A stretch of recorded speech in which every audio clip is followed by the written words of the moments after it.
మళ్ళీ చూడక డాడీ దగ్గర పైసలు అడిగి సిగరెట్ వేస్తాను, రికార్డ్ చేసి పడతావు. హలో డాడీ, మీ కొడుకు ఏం పని చేస్తాడో చూడు, నీకు వాట్సాప్లో పంపిరా చూడు. అరే నువ్వు వాడిని ఏమనుకుంటే ఇంటికి రా. సరే అమ్మ, తలకాయ నొత్తాను, చాయ్ పెట్టు. చాయ్ కాదు నీకు మోతే.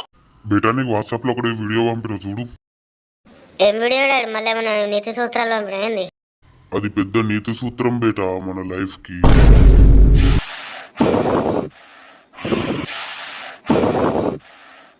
అమ్మ బాబాయ్, లంజోడక నా దగ్గర పైసలు దింగపోయి సిగరెట్లు తాగుతారా నీ బతుకులో నా సుల్లి. ఇవాళ నీ గుద్దంత బాగా దింగుతావురా నీ సుల్లిగా. అయిపోయి